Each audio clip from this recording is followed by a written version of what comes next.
everybody, this is Cholera, host of the SC2GG Commentator Idol, and welcome to episode 4, the Duel of Duels. That is right, this week we had the 4 remaining contestants split up into pairs, and each of them had to do a very challenging dual commentary on 2 mirror matchup games, so a total of 4 games, and right now we're going to be judging them. Every single week we've been trying to give them some different type of challenge, and it has just gotten harder and harder every week. The first week, of course, was a very simple, do anything you want in the Korean pro scene. The second week we had them do the replay commentaries, which included first-person viewing with the observer window and included being able to commentate on foreigners. This week, they had to deal with doing dual commentaries, and I think for some of them it was their first or second times doing duels. So we'll be looking at not only how they did in terms of their commentary, their play-by-play, and their general sense of humor and flow in the games, but we'll be also looking at how well they transitioned from person to person, how well they were able to balance out their speaking times, and how well they did holistically. Voting this week, which we'll explain later, also reflects how they did overall. So we have today with us 2 guest judges. For the remaining episodes, I believe we will always have at least 2 guest judges, so because of just how important this is and how many people wanted to participate. This week we have Psionic Reaver and Radival, both from SC2GG.com. Psionic Reaver, I know, has been casting even longer than I have, for at least a year and a half. Tell us a little bit about yourself, Psionic, and what you'll be looking for today. Hey everybody, a little bit about myself. I started casting in December of 2007. It was a little while after BlizzCon. I watched Nick Tasteless commentating, and that got me really excited about commentating, and then of course I found Clawzart and Diggity and Moletrap, and I didn't really get into it to do the pro Korean. I started doing it just for fun and do it on my own time, and then eventually Radival came to me and asked me to start working with SC2GG.com, and the rest is history. What I'm looking for today in my contestants is their game knowledge. I feel that to become a good commentator, game knowledge helps a lot, because that way you can get inside a player's head. You know exactly, like when you say, oh, I know exactly what this player is going to do because I've been in that situation, or I've played against that build order in this whatever situation, and that can really help you as a commentator, because that can give other people, other viewers, glimpses into why players do certain strategies on certain maps against certain matchups.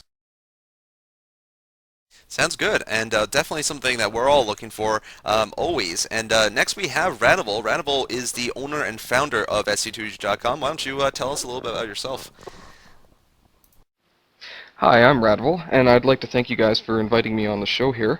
What I'm actually looking for in the commentators when they're doing their videos, I would like them to make it more like talk less about random jibber jabber and more about the game itself. Like what Sai was saying about game knowledge is very, very important, but I don't think that. I think it also matters that if you have to be kind of entertaining while still keeping your focus on the game. And a little bit about myself, as Cholera has already said, I am the owner of SC2GG.com, and hopefully if you haven't been there, you should go take a look. And it's a site based about everything that you have ever. If you're listening here, you probably would be interested in going there. Thanks, and have a good show. All right, thank you very much. And with no further ado, we'll be moving on to our first set of commentators. This was Morph 1081 and Park X. They did 2 matches, one Terran versus Terran and one Protoss versus Protoss. And here we'll be looking at clips from their first match, Flash versus Fantasy. Good evening, Internet. My name is the Marvelous Monstrosity Morph, and I'm joined tonight by the prolific Professor Parks for a unique StarCraft experience. That is right, the 2-way mirror match. I am joined by Parks. Parks, this is Flash versus Fantasy. How you feeling? What you expecting? Feeling real good here. I'm expecting a very fun match. These 2 are possibly the 2 best Terran players out there. I'm looking at Flash right now, and just because it gets confusing sometimes in mirror matches, if you think about it, a Flash is a bright yellowy white color, so Flash is the bright yellowy white, and my fantasies contain lots of blood, so fantasy is the red player. Now, this is Flash's second matchup coming into this. He had minimal difficulty in his previous match before this, so I'm sure he has plenty left in the tank going up to this. The map has a lot of features in it, a lot of ridges and walls, and definitely going to provide us with a very interesting TVT here. Looks like Flash going for a standard opening, whereas Fantasy, I don't really know. Looks like Flash pushing in with a bunch of Marines here, probably going to go for a bunker rush here. He does have an SCV in the vicinity, and yeah. And he needs to try and use those Marines to stop Fantasy's bunker from going up. Otherwise, this early little bit of Marine harassment will not be able to break the front door, and he will be delayed, and then Fantasy's economy will be severely more, well, double in fact, Flashes.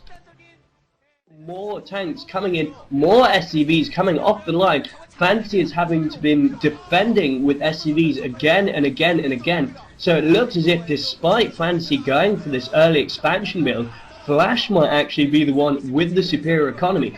Flash will not be able to affect additional damage to the natural expansion here, but that Wraith there is going to be able to take care of that. No, he's not going to be able. Fantasy does not have the anti-air to deal with the air units of Flash. He needs some Goliaths or something here. He's waiting for those cloaked Wraiths to come out. A flashing control tower there, so he is probably building an academy inside of his base. Those cloaked Wraiths are there. He only has one comsat scan, mind you. Cloak Wraith manages to survive. So heavy air losses and heavy ground losses on both sides, and now Flash is kicking up his academy. And if you want to see a Terran player who can respond to an anti-air build with Goliaths, that is Flash, my friends. That is the innovator of the early Goliath upgrade anti-air build. And that is so critical for him. He's being denied use of his own signature build, and there is a third starport. It's a 3-fact, 3-starport build. A very unique build from Fantasy. Been behind in terms of macro and economy throughout the game here. That is right, it's very crucial, and because of this... And it looks like Fantasy is setting up for another drop here with 3 dropships. Oh no, 2 dropships. So yeah, not looking good for Flash right now. He's behind in terms of economy and military here, and the drop is coming in.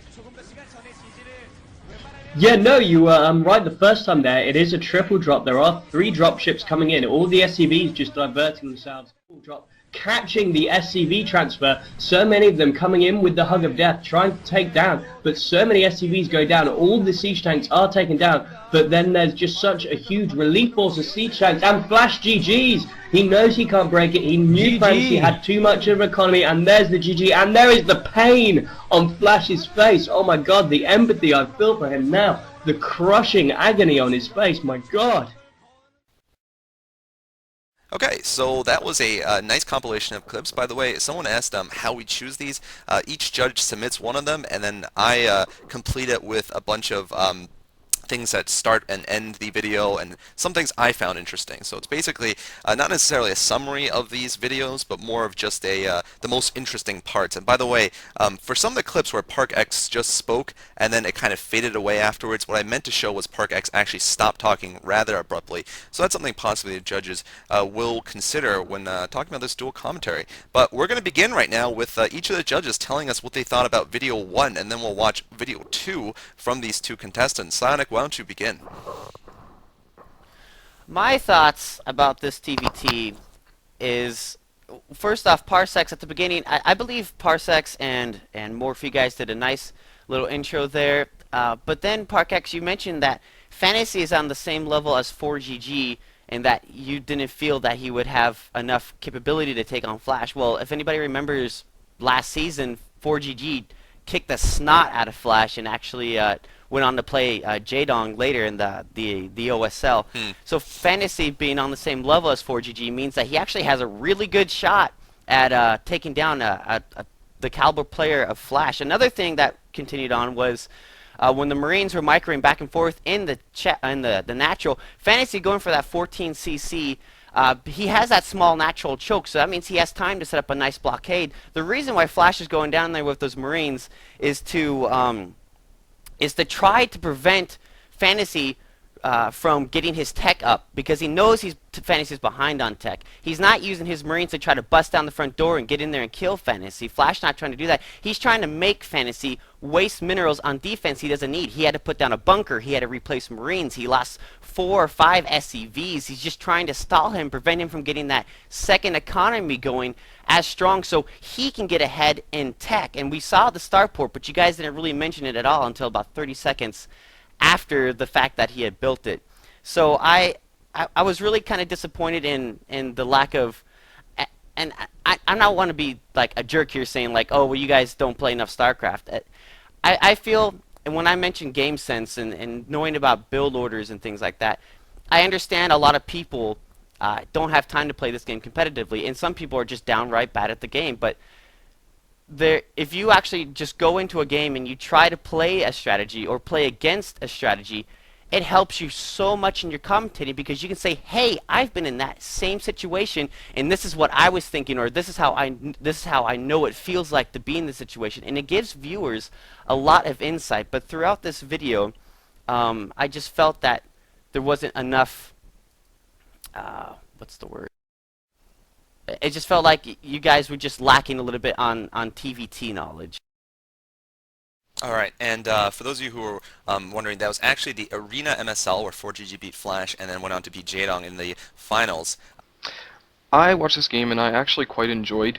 I felt that the commentators themselves played off one another fairly decently. Like they've probably never done very many dual commentaries, and for the first live attempt, it's not a live attempt, sorry, but their first attempt where they're going to get widely noticed. I felt they did quite well setting it up, and I agree with what Sai said about some of the comments they made about random things happening, and it just didn't feel like they were in touch with what was going on in the game. I don't really have any more to add than that, except that I really enjoyed the way that they started the game, and I really enjoyed the way that they ended the game, but they do need to work on what was in between those parts. Thanks. I actually have to disagree with Radival here. I was tremendously disappointed by this commentary. I was extremely bored. Didn't want to finish it. It really seemed like there was a huge disparity between the way Morph was taking charge of the commentary and ParkX was just sort of doing his own thing. It felt more like, especially on ParkX's part, that they were commentating in a vacuum. That each person is sort of in his own little soundproof booth, and they just happen to be trading off and talking about different parts of the game. And it was all play-by-play, and there was very little other analogies and interesting things to keep my attention. Morph had some good turns of phrases, but there was way too much time between Morph talking and between Parks talking, and it was rather disappointing for me. I have an image on my notes, and it says Mr., and then there's a frowny face. And there's a frowny face there because I wish that Mr. Smiley could have been here to give me a better commentary than what you guys put out. Your transitions were horrible. I got about 17 timestamps here where people are just cut off, and then there's a lag for 5 seconds. Morph, you started off the commentary great. I was like, oh yes, this is going to be a great dual commentary. I can't wait to see what happens, and this is going to be a good game. And you know what? You never would have known it was a good game because you couldn't even stand to watch it. It was like painful. And really, the dynamics between you two were horrible. And there was no way. I'll be honest, I didn't make it to the end. I had to go watch that game with no commentary in order to enjoy it. Wow, alright, well, some harsh criticism coming from some of these judges. Let's see if, well, Morph and ParkX will get some more positive criticism from their next video, which was a Protoss versus Protoss between Best and Sangho. And by the way, at the end, I took out 2 of the pictures that that Rise drew in his notes. Rise doodled some notes during this, and he actually scanned them because they were just awesome. And so I'm going to have a little video of that after the video between Best and Sangho. But anyway, stay tuned for both of them right now. Warning! This video contains foul language, political incorrectness in the form of slurs and hating on the team mascots. Hey, what's up, ladies and gentlemen, boys and girls? This is Parks alongside with Morph, bringing you a PvP here. Very excited about this game. This is going to be Best versus Sanko, played in the Shinhan Bank Pro League's Winners League. A little bit about the two players. Best is an absolute monster in terms of PvP play. 74% win rate, which is the best among the 6 Protoss Dragons, remind you. He's As I often say in my commentaries, you know, it's just a bastard part of being an Englishman that you just have to favour the underdog. You know, I just always pull my heart out for them. Here's Sanko, by the way. Interestingly enough, sang means blood in French, sang, and if you take his name in French, it'll become the blood host. So a very interesting name here. And there's a natural expansion with no ramps leading to it. Yes. Yet again is that bloody SKT1. I hate you so much. Everyone hates you. I've yet to... The KTF mascot looks like this one, but he has glasses and he's completely bald, and he just looks so retarded. Well, thank you for using one of the 3 words I try to never use in my commentaries in a dual commentary with you. Fuck it then, this is going to be a swearing commentary. Retard, nigger, faggot. I don't give a shit, internet. I know I'm a multiculturalist, so I will say whatever the fuck I want to. I know Parks likes to swear, so this is going to be our swearing commentary. Fuck yeah, very, very excited to do a swearing commentary with ya. You know that sometimes variating from what is largely considered standard play can be hugely advantageous in a mirror match, because a lot of difference he will replace most of his Dragoons to try and come in there. But oh my god, did you see that? Scarab.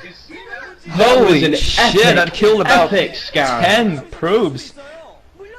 Yeah, sorry about that. That was a ninja epic Scarab there. You are so right, that Scarab was just absolutely insane. I cannot wait till we can click on that again so that we can see how many kills that Reaver got. That was one of the biggest single shot Scarabs, you know. That's for Sanko. Both players with Dragoons and Reavers, but Best is losing all of his Dragoons, whereas Sanko is managing to push him with Dragoons and his Reavers, both players, and the shuttle goes down. The shuttle goes down for Best. Best loses his shuttle and his Reaver there. Unfortunately, though, Sanko knows it's coming, pulling off almost all of his SCVs, getting them off the line. Now, it looks like Best has a reply to this. Oh yes, my friends, he has a drop of his own on the way. Seems to have, and Best has that observer to scout, to spot for those Reavers there, so definitely not looking good for Sanko. No, you're right, definitely not. He does need those. One of Sanko's Reavers does go down there, now moving in with the Dragoon force. One Scarab gets caught behind the Dragoons, the other Reaver goes down. Now... Yeah, GG from Sanko here. Nicely played by Best. I feel what has lost Sanko the game here was that the loss of that one shuttle, that second shuttle that came to Best base to do some harassment. He did not accomplish anything with that shuttle. He has lost the shuttle and the Reaver, which gave Best a significant advantage in the upcoming counterattack there. It just wasn't enough because there was too much there. So, fucking A game. I thoroughly enjoyed that.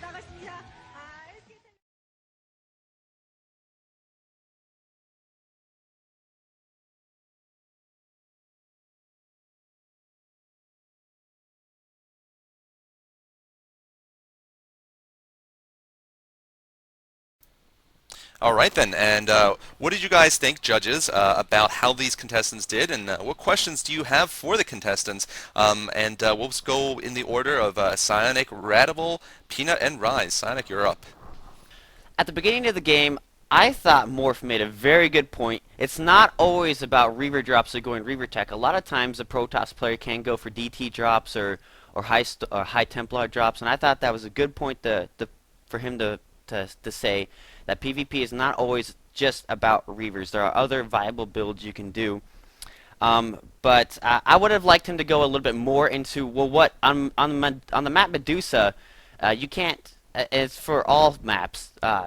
What is a normal PvP build on Medusa? More, I mean, for the map Medusa, what's a normal build? I suppose it's pretty much what we saw, just stick with the one base tech going into Reaver drops. That's what I tend to see, but as you'll probably know, knowledge of build orders is definitely the biggest gap in my commentary ability, so I could be wrong. No, that's absolutely correct. Both players went for a one gateway proxy facility, and that's very key to note, that the reason why a Protoss player goes for the proxy facility, and both players did this, is so they can get their Reavers to defend their natural quickly. On Medusa, because it's such a big map, it's very safe to go for the one gate tech into Reaver, and you can defend your natural very efficiently with that. And I thought that was very good. The only one thing I really didn't like, I think the early chemistry is good. Just I did not like that whole spiel where you guys just cussed for like 40 seconds, nonsense, and then after that it was just like you never cussed again, and I just thought that was very unprofessional. I am going to agree with Psionic there. I was actually going to make the same comment that there is, if you're going to do something like this, you have to have a level of professionalism, and that was actually the opposite of that. I didn't want to watch after that, and I felt that the whole spiel there overshadowed the entire rest of the game. Like, when somebody came away with a view of what they were doing with this, or what they saw in this game, they aren't going to remember the game, they're going to remember this garbage that you guys talked about. And so my question to you is, why would you bother to even do that sort of thing? Like, what was the purpose? Well, the reason why I said those things, which obviously can be viewed as quite an oversight, was, as I mentioned, I do try never to use those sorts of words in my commentaries, and then once it was already out, I sort of felt of it as a release. It wasn't the sort of thing that was planned, as a lot of people said it was. It's just something that happened to happen, and although it's not the same, a lot of commentators do bring in personal touches, like talking about how they got tendinitis because they went running in stiff shoes or getting poison oak, and I know it's not really the same, but a lot of commentators do bring in flares that aren't necessarily to do with what's actually happening on screen. That's understandable, but I'm just gonna say that, yeah, I didn't. After I remember that, but I don't remember the game, so my advice is to not do that anymore. Thanks. This commentary was terrible. I didn't enjoy it. I was thoroughly bored and rather dismayed at this whole swearing for swearing's sake thing. I mean, if you're going to make a commentary with swears and offensive material in it, at least make it consistent and clever, and this was neither. Like Sai and Radival said, it was very spotty. There was just like this one 30-second chunk of swearing, if you could call it that, and then after that it was basically nothing. I was looking for something more colorful, but it was just really boring, and there were a lot of inconsistencies as well with talking about, one particular scarab for like 20 seconds that took out a bunch of SCVs, and then completely missing another scarab that took down 3 Dragoons, and I was just completely turned off by pretty much the whole thing. And there was scouting that you missed. There was just a lot of cliched expressions that you use, like hero something, hero this, hero that. Like, it's used all the time in commentaries, and I just think that you built it up way too much for the entertainment value that it actually had, which was close to nothing. I guess my question is, part of what made this commentary so awful is that you guys didn't sound excited at all about it, and it didn't sound like you were having fun. Did you wonder about that at all? Did you actually have fun while doing this commentary? Parks, do you want to field this one as I've been answering all the questions? Oh yeah, well, I thought it was pretty fun. I'm sorry about the swearing thing. I know that a lot of people did not like it, so it's not gonna happen in the future, I think. And yeah, I'm sorry again about the cursing thing. I want to make myself clear. Political incorrectness, swearing, it's fine if you do it well. This was not done well. Alright, then I guess I'll do it well in the future then. My comments, not to cut you off, Peanut, but my comments are a lot along the lines of what Peanut already told you. If you look at my notes, you might see words such as painful written in big block letters to really personify how I felt at the time. Under that was my ear, which was bleeding because listening to you guys talk was really, it was actually making my eardrum bleed. You created an ulcer in the eardrum cavity, and I couldn't believe that was possible. Now, one of the things that I got to say was you were almost saved by the fact that Morph sounds like Austin Powers. Unfortunately, that was not enough to bring this commentary up to snuff for me. There was just too many negatives, the cursing included. I mean, really, the cursing, I don't care too much for either way, but we've seen commentators, even big-name commentators, trying to do this in the past, and they have never succeeded in doing so without a ton of hate. And the hate's okay if it's from like 20% of the people who are watching your video, but when it comes from 95% of the people, you know that it was just bad. So really, I honestly, I didn't even pay attention to the game that much because I was trying to follow what you were saying so I could write down some notes, but I had none to really write down. You know, you guys had the dynamics of two freshmen on a first date who just, you know, didn't know what to do at any time. It was very awkward, and the whole time I was just thinking to myself, who picked up who? You know, like who asked each other out? It was ridiculous. Clearly, it's a blind date. Blind date, yeah, definitely. So I guess my only questions to you is, did you get any at the end of your date? Once again, Rise's question for me involves whether or not I achieved any intercourse, and I think I took a pretty good pounding off Parks. I gave it out, I gave it up, but just in terms of what people have been saying about making such a big deal about the swearing thing, I know it can be a big deal, but once again I would like to stress that it is not something that was planned, and me and Parks talked about it afterwards, whether or not we should redo that one, and we decided that most people would view it as quite light-hearted. I mean, I'd watched a lot of Parks' commentaries leading up to this and seen a lot of swearing in that, so it was sort of lurking at the back of my mind, but I guess we thought that most people would take it with a pinch of salt rather than having it overshadow the whole commentary. You got anything to add to that, my dear Parks? Yeah, I was. We were definitely not expecting that huge of a response for the swearing part. I mean, a lot of people, the majority of the people on that commented on the videos thought the swearing was actually okay. So, anyways, I guess it was not okay for you guys. I just want to say, I'm going to cut you off, Rice. It's fine. Swearing is fine, like Peanut says, if you do it cleverly. But just saying it just to say it, there's no point. And It was more very on that, gratuitous. The worst part is, you know, honestly, swearing, whatever. You just be careful with the excessive racist swear words. Those, I mean, honestly, you can swear as much as you want, F-bomb all over the place, but those will actually offend people. And although I wasn't personally offended because I was none of the things that none of the words that you use, definitely something to be careful about. And even if I had sweared through the entire commentary, I would have cut out that part. I would have gone back and cut that part out regardless. Yeah, I wasn't offended so much as just completely turned off. Okay, I actually have two quick questions. One is to the contestants.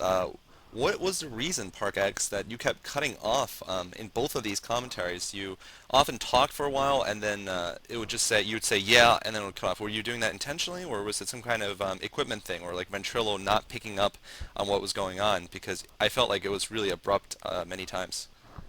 Yeah, it was my first time doing dual commentary. I'm not used to, you know, click a button to talk, and I guess sometimes I release the button a little bit too early. I guess with practice in the future, it will go away. Okay. And second, just to Rise, what would you say is the difference between what happened in this video, which you didn't like, and some of the politically incorrect comments made by Kenny earlier, which you were fine with? Well, Kenny's comments were certainly more in fun, whereas and also they weren't forced. You know, he was saying what he was thinking, whereas these two, the dynamic between them didn't have any of that creativity, that free-flowing thought that we heard from Kenny way back when. Instead, we just heard what sounded to be very forced, just trying to be edgy cursing, which doesn't work when you do it like that. You need it to just come naturally, and it certainly did not this commentary. All right, thank you very much, judges and contestants Morph and Parkex, for coming along. We'll be moving on right now to the pair of Hazel and Kenny. Note that Kenny picked Hazel last week to be his dual commentator after coming first in the total number of points. Their first commentary was a Terran versus Terran. It was Firebat Hero versus Casey, and here we'll see a compilation of clips from that video. Today we have two very special players. We have Firebat Hero versus Casey, playing a Terran versus Terran on Neo Harmony. Firebat Hero is one of the top Terrans in the pros right now, if not the best. He has, like you were saying earlier, Hazel, provided us with some of the most fun matches, certainly. I've seen some of the best pelvic thrusts from that guy. I mean, I don't know if porn stars can do better pelvic thrusts than Firebat Hero can, but who knows? We'll see if he has something to give to us after this game. This is going to be kind of an early expand build for Firebat Hero, which is very interesting. So it looks like he's going to try to draw this out and just use standard play to beat his opponent. Which looks like he's already moving out, using SCVs to buffer now. I don't know if this is the smartest position, but he does need to stop this right here. I don't know. This could be very dangerous. 3 siege tanks moving in. The siege tanks are focusing on those only 3 siege tanks. So this is... It looks like he is going to break this push. I think that might have been a smart choice on Firebat Hero's decision there. But I think it's because Casey knows he is at 2-factory. He went 2-factory first instead of command center, and really he needs to push his advantage, his military advantage, right now when he still has that window of opportunity.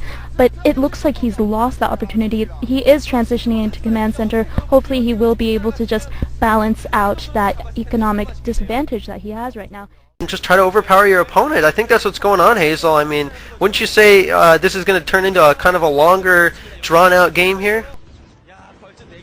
It does look like it's transitioning into that long, drawn-out Terran play, but dropship play coming into play here, Hazel. What do you think? We going to see some nice drops on the main here, or what? I'm actually not sure. Just something I noticed about Casey's play during all of this action going around. Casey doesn't seem to have as much multitasking. Oh, a lot of vultures coming up for both players, I think. But anyway, Casey just doesn't have the multitasking. He had those 3 siege tanks behind the temple, but he didn't use them. He didn't use them for around 10-20 seconds, and even in his own base he wasn't really microing very well with his tanks from Firebat Hero's vultures, and now Firebat Hero is pushing in with a couple there. I don't know, he's setting up well. though, Casey, and this could be bad. I don't know, this could be really, really, really bad.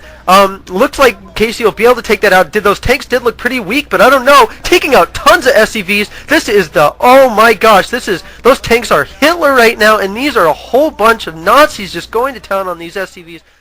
And Firebat Hero will be able to get all of these SCVs, so Casey is looking in a lot of trouble right now. He's not able to secure a 3rd base, and this is really looking pretty terrible, and he will be able to go get those SCVs, but really all of these players are just sniping at SCVs right now. There's so much going on, and SCVs are going down everywhere, tanks are going down everywhere, but I think these vultures by Casey will just get cleared up by those tanks. And wow, this is just getting completely confusing. I believe that Casey has just lost a lot of SCVs at his natural and also at his attempted 3rd. But what do you think, Kenny? Like, what's happening? I'd have to say, Hazel, you are completely correct on the analysis of this game. And it is GG. But as I was saying, really, Firebat Hero was doing just such a good job with his dropships. Casey only used 1 or 2 for vulture. Oh, look at that man! He's such a sexy man. I have to agree, actually. Okay, judges, what did you guys think about this first game that Hazel and Kenny did? Well, my thoughts watching the entire game, and I know TVTs can be long, and that's why a lot of commentators like to do duels on TVTs, because there's a lot of times where there's just nothing happening because both players are just building up. But Kenny, I just thought you talked way too much. It felt like Hazel really didn't have enough time to... I don't know if she was timid or what was going on with her, but it just felt like you dominated a lot of the conversation. And then, but you both did point out a lot of interesting things throughout the game, little snippets of information, and Hazel did a good job also giving out lots of statistical information on Casey and on Firebat Hero, and I really liked that. And Kenny, you followed up to that very, very well. But then as the game progressed, they just, I guess it's because neither of you are very experienced at doing duels. I just felt sometimes the conversations were forced. A lot of times you always did this. You'd always end your sentences with, "What do you think?" or "How do you think about that?" And usually they would just during one part, a bunch of SCVs just got killed, and Hazel said, "Well, what do you think's going on?" It's like it just happened. Like I don't know why she would ask you that question, because then it forces you to have to answer to something that's already happened that we can see on screen, and I just feel like it's not always necessary to ask what do you think is going on. You can just go ahead and just give a good ending sentence that the other player can pick up on. And one part I did not like at all was the Hitler-Nazi reference. That analogy, I give you props for trying to use an analogy. I give you a huge thumbs down because that analogy sucked, okay? That can be really offensive to people, and I just don't use Hitler and Nazis again. Thanks, Sai. And don't I knew chew that gum. You chewed gum What? too, I could tell. Don't do that.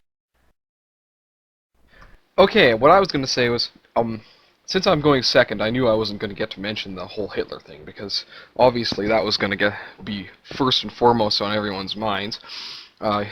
Hitler on the internet, that's going way back. What I wanted to say was I felt there was a lot of problems with this, and as I mentioned, Hazel never really got to talk, but when she did talk, she was really confused. She was always going and in between and oh blah blah blah blah blah, and it was like one giant run-on sentence. So that was my real view of this whole commentary. Was, I guess the buzzword would be confusion, because there was tons of confusion on all parts going around. Alright, so Kenny, while I disagree with you, and I think porn stars actually can do better pelvic thrusts than Firebat Hero, I have to say you were excellent at least relatively speaking, you were excellent at adapting to the dual commentator format. I'm going to disagree with Psionic here. I think the way that you kept acknowledging Hazel's presence was excellent, and it really felt like your duel was more of a conversation, certainly, than Morphin Park X's. Hazel, you were having issues with your fluency. I felt like there were a lot more pauses and there was a lot more uncertainty in what you were saying than in your solo commentaries. Of course, that's also because the dual commentary format is a little different. But I think Kenny was doing a lot to sort of hand it off to you, and to make sure that the viewers felt like they were being included on a friendly conversation, as opposed to just watching two commentators trade sound bites in little isolated booths or something. Kenny, nice with the huevos. I thought that was very funny. It made me stop and laugh. The Hitler thing, God wins the law. Yes, Hitler and the internet, but you know. I know I was hard on you at the beginning, but I think you've gotten a lot better with these semi-offensive sound bites. I actually found myself enjoying it, so that's it from me. I didn't particularly care about most of this commentary. I thought that the porn stars was one of the funny lines. I didn't actually find the Hitler thing funny nor offensive, because, again, I don't really care. One of my notes here is suck ass, and that points to all the different things I pointed out. You have awkward transitions, the amount of times that you said I don't know, or I have to say, or I think he might. Well, guess what? Like Psionic says, he already did. You're like 10 seconds behind the commentary, and it's not a sync issue. You guys just had, again, poor chemistry, poor dynamics, and I think Chill gave you some bad advice, man, in picking the girl, and it has nothing to do against Hazel, but unless the girl is in a bikini on the screen, she doesn't really necessarily add anything that another commentator couldn't, because it has nothing to do with the fact that she's a girl or not. And really, the dynamic between you two did not lend itself to even having a girl there. Like, I didn't see, it's sometimes fun because you can have some tension in there or something like that, and I think that's probably what Chill was alluding to last time. There was none of that. There was nothing particularly fun. I got a bunch of WTFs on my page because I couldn't believe what the hell was happening in this commentary. Like, the SCV is probably the best example. Like, hey, what do you think of the SCVs moving? Well, I think they're moving. What do you think about them? Well, yeah, they're certainly moving. And they're not mining, but they are SCVs. You know, it just, you didn't tell me anything about the game. And, yeah, so, thumbs down. Okay, and with that, we'll wrap up the reviews of the first video. We'll be moving on right now to the next video, which they did a Zerg versus Zerg between Jaedong and Effort. Let's watch some clips and also the clips of Rise's notes on these videos coming up right now. It's going to be Jaedong versus Effort in a Zerg versus Zerg matchup, as we do have to cast a mirror match today. And what's it looking like today for us, Hazel? Who do you think is going to take this match? Well, just by looking at these players right now, look at Jaedong. Jaedong is looking as intense as ever, and he really is just a legend killer, but also a Zerg killer. He's 79% against Zerg, and I'm happy. Yes, that is definitely true, Hazel, as Jaedong does have the biggest Zerg dong of them all, and this map they're playing on today is Medusa. I've seen many Zerg vs. Zergs on Medusa, and so I'm kind of excited to see how this is going to play out. I do expect both players to play pretty standard in moving into a layer tech and then going straight to the Spire and just seeing who can out-micro who, but Jaedong, being the beast he is and the manly man he is, with his Mutalisks, I don't know how much of a chance Effort has, but hey, Effort has put up some amazing fights against some of the top players. Obviously, that's why he's in the Pro League, and that's why he plays on a consistent basis. So I really do think he's going to be able to put up a great fight today, Hazel. But I don't know, do you think that we'll see more of like a ground play, like maybe some Lings, or do you think they'll just do the standard Muta play? That's a question. I actually think that Medusa, because it doesn't have those ramps, because the choke is a bit more exposed than other maps, we might actually see a lot of Ling play, plus ground pushes, something like that. And I think that's Bisu hiding his face. I'm not sure if that is him. I don't know. I looked at that too. But maybe this Spire will go down. How much HP is on that? 24? Wow, this could be so dangerous for Jaedong. This is really a race to the finish, and oh my god, it goes down. Jaedong is forced to... Wow. Jaedong with a little shake of his head. Usually he has no emotion whatsoever on his face, but he actually shook his head, so this looks dangerous. Yeah, that was just brilliant, Hazel. I have to say, I was extremely impressed with Effort just moving a few Lings in there, taking out the Spire, saying, hey buddy, you may be like the best Zerg vs. Zerg player in the world, but that doesn't bother me at all, man, because I will win this game. I will come out victorious. Now, if he loses this natural, this could be huge. Now, I don't know if he's going to just try to push right in. He is going to try to push right in. Tons of drones coming in, screwing up the A of the Lings, and there's a lot going down. I don't know. It looks like Effort might be able to pull through here. He has more Lings. I don't know, but he's going to go ahead and pull back. I don't know if that was the smartest decision. I think he could have gotten in there, Hazel, but Mutalisks are on the way. Uh-oh, this is not looking good for Jaedong at all. Lost a lot more drones. Scourge are out for Effort, though. Will Jaedong be able to micro against these Scourge? He's doing wonderful patrol micro. That is some good micro. I think that Scourge actually went down as well. And Zerglings are coming in from Jaedong. Wow, this looks bad for Effort now, actually. But Jaedong has 2 Zerglings in Effort space. Nice Ling micro, nice multitasking, really. But it does look like Effort has a few more Mutalisks. I don't know how this will play out. What do you think? Jaedong is going to rape Effort is what I think is going to happen, because those Lings were in there just demolishing those drones, eating those drones alive, man. Those drones are screaming. They're like screaming rape. The police are running into the Zerg's base, but it's too late because the damage has already been done. The family now like hates their lives and wants to just run away and doesn't want to be a family anymore. And Jaedong just proving why he is the Zerg master. This is just amazing play all around. Just show, again, like you said, Hazel, beautiful multitasking, taking out every single Mutalisk that that he has. Have to GG. I mean, there's nothing else that Effort can do. Jaedong's playing at them. GG. And there we go. Excellent GG. game. So great.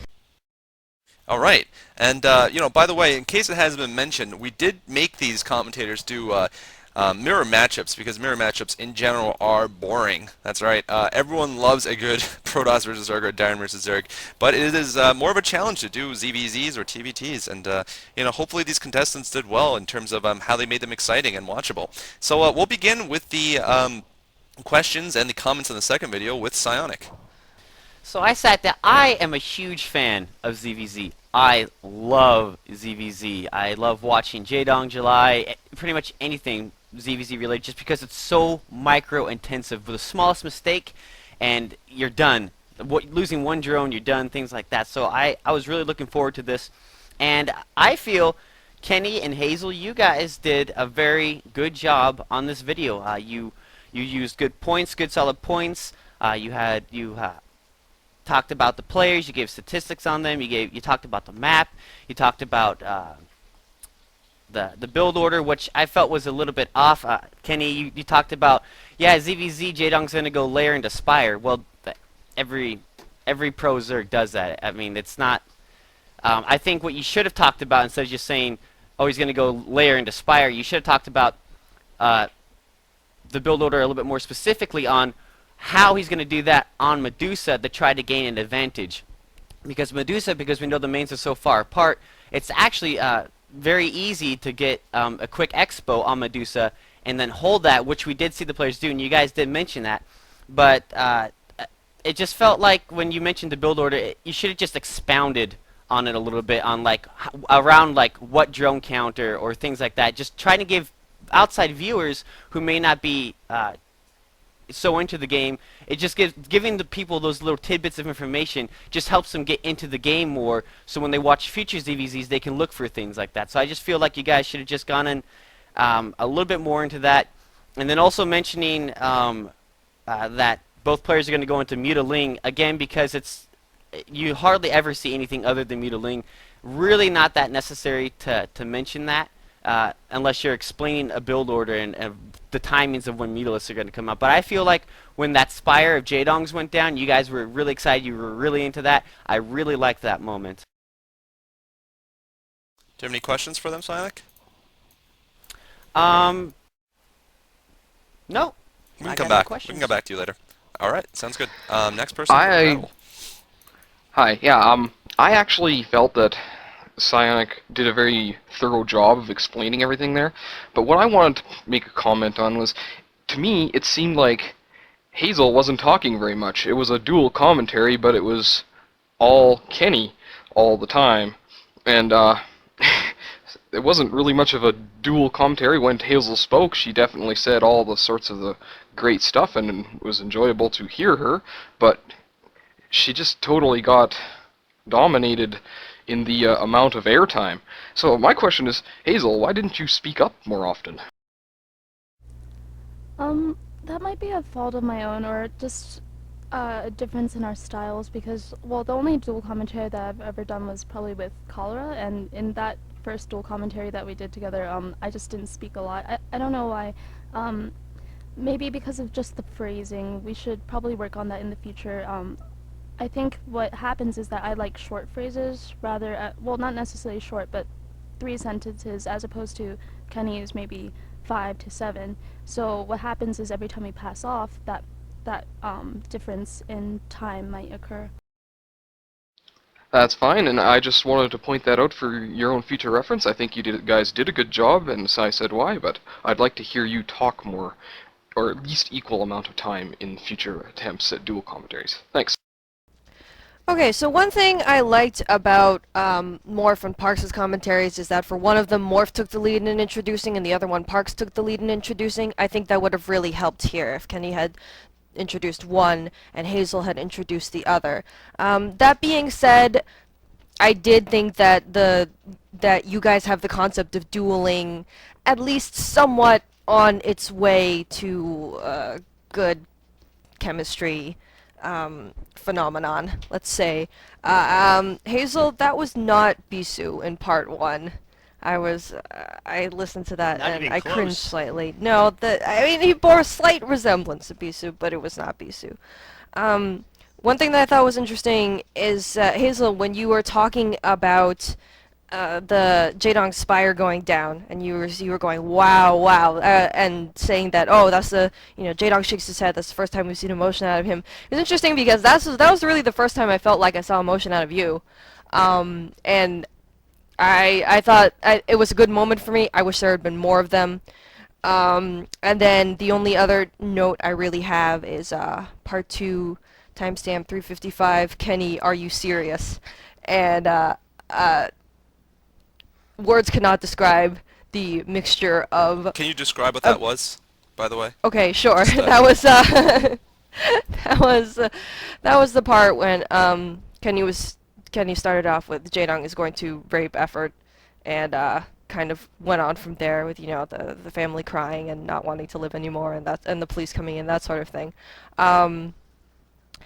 Words cannot adequately describe the mixture of the horrified amusement, chagrin, but also just like shell-shockedness that came out of that. That being said, I think you've improved a lot with those moments, and that I had my reaction to that was much more positive than it would have been a couple weeks ago. So, good job, kind of.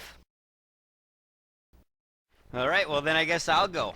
I actually thought that this was the closest commentary I watched that was almost a commentary. This was probably the best of the bunch, and that's partially because you had two big players and a lot of action and a very fast pace, so you guys didn't really have the time to get out of sync. So I thought that went pretty well overall. For the timestamp that Peanut was talking about the rape, I thought that was actually hilarious. I was especially happy to hear about the family not having the ability to not wanting to be a family anymore. That was actually pretty good. Other than that, I mean, yeah, I guess there was a little bit of one person talking over the other, but that happens in duels all the time. It's hard to stop that. My question for Hazel is, do you think all Koreans look alike? No, I do not. I can distinguish Koreans usually, but that person in the audience had Bisoo hair, which is probably a very typical hairstyle because everyone likes that type of hairstyle. I just didn't notice his face because he covered it like a Korean fangirl. Low blow rise. Which he is, by the way. You totally offended Peanut, who is the #1 Bisoo fangirl in the world. Excuse me, Hazel and I are both Bisoo fangirls. She loves Jaedong. Well, then you should be especially offended, considering that she didn't even know who the hell that was. She thought it was Bisoo. What #1 fangirl would mess up the image of Bisoo in your head? His sparkling eyes. She missed it. His charming smile. His total metrosexual appearance. Okay. Alright, with that then, any concluding thoughts from the judges about how Hazel and or Kenny did? I'm just going to give some advice. Some people might think I've been harsh throughout the show here.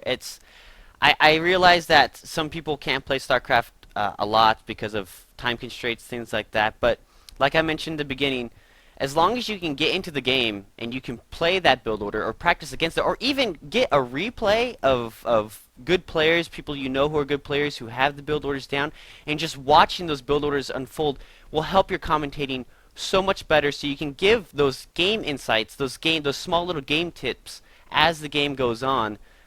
It just helps viewers get immersed more into the video when you're like, oh, I've seen this before, and he's gonna do this to try to do this against this player, and this other player might try to do this to react to this, and this is gonna be crazy because, and so that's my only advice when I say game knowledge can help, but you don't have to go overboard and try to become like Machine Light or LZ Gamer or Artosis and try to be, super good at the game, but just try to get game knowledge, and that will help everybody out immensely.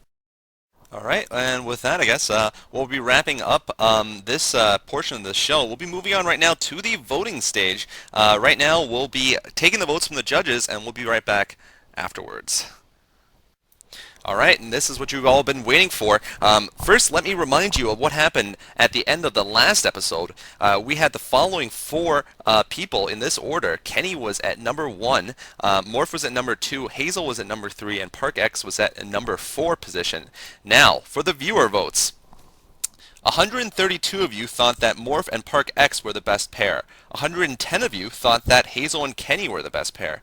Within each pair, 109 thought that Hazel was better than Kenny, and 133 thought Kenny was better than Hazel. Within the second pair, 126 thought that Morph was better than Park X, and 116 thought that Park X was better than Morph. So close votes overall. Here were the results of the judge votes. And by the way, each judge was the equivalent of 26 votes this time. For those of you who really want to know what happened, the judges still total up to 30% of the overall voting power. Each of them is worth 7.5% of the total number of votes, but it doesn't matter. Here we go. For the best dual commentaries, the judges actually gave Hazel and Kenny 78 points, where they only gave Morph and ParkX 26 points. For the best within the Kenny-Hazel team, Kenny received 78, Hazel received 26. And for the best in the Morph and ParkX team, both Morph and ParkX received 52 points, bringing us to these final results.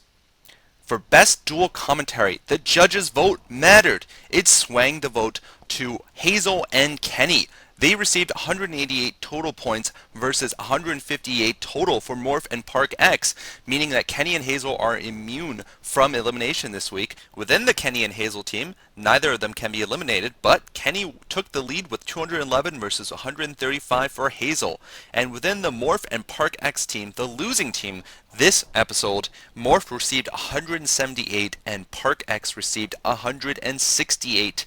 A mere 10 votes separates these two contestants in the losing team, which means that ParkX will be the contestant eliminated this week. And I have to say, the judges voting this week was absolutely pivotal. The fact that the judges voted 3-1, that Hazel and Kenny did better than Morph and ParkX, really swung the vote for them. They were the losing team before, but it was such a close vote that the judges' votes mattered.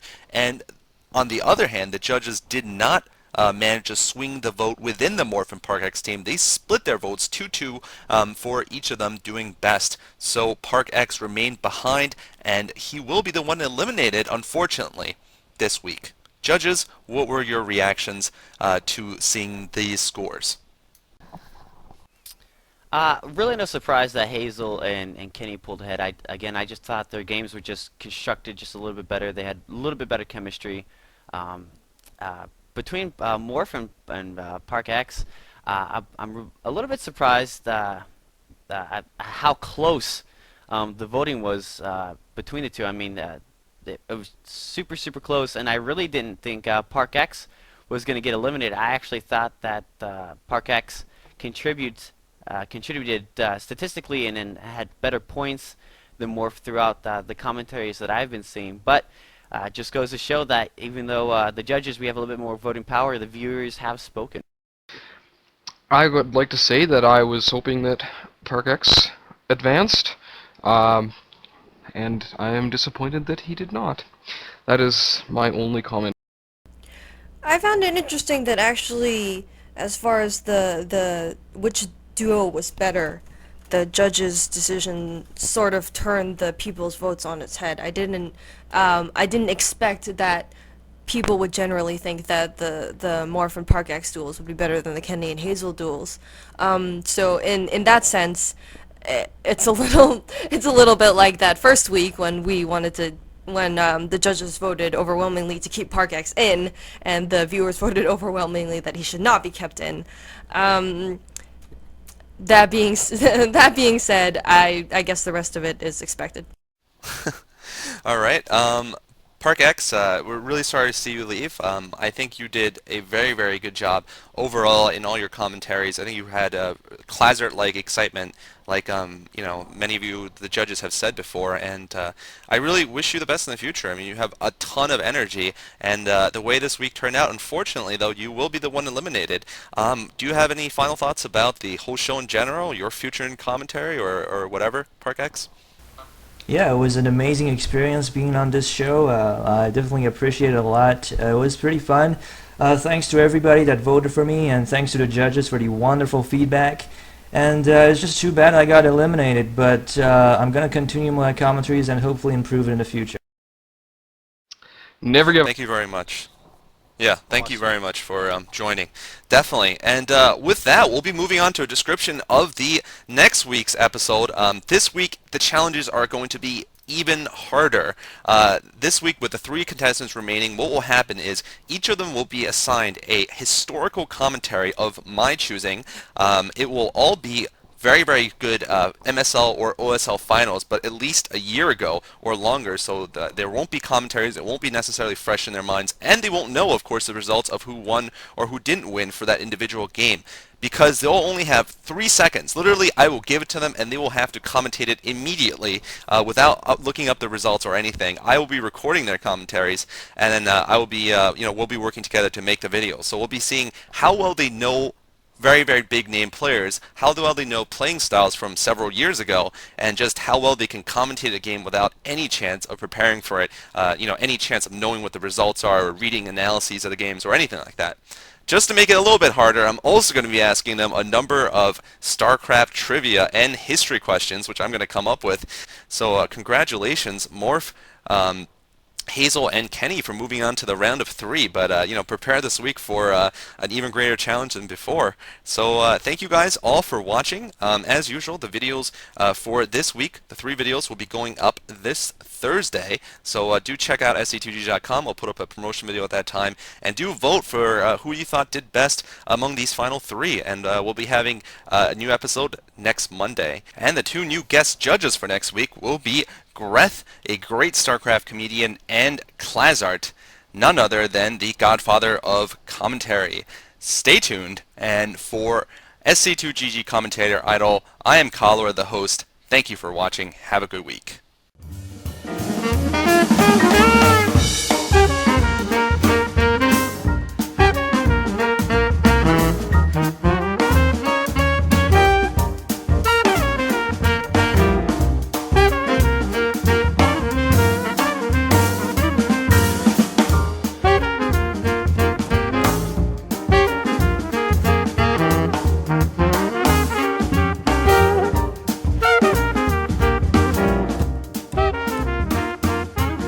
Hakuna Matata. Ain't no passing craze. It means no worries for the rest of your days. It's all problem-free philosophy. Hakuna Matata. Oh Did I my mess god. up? Okay.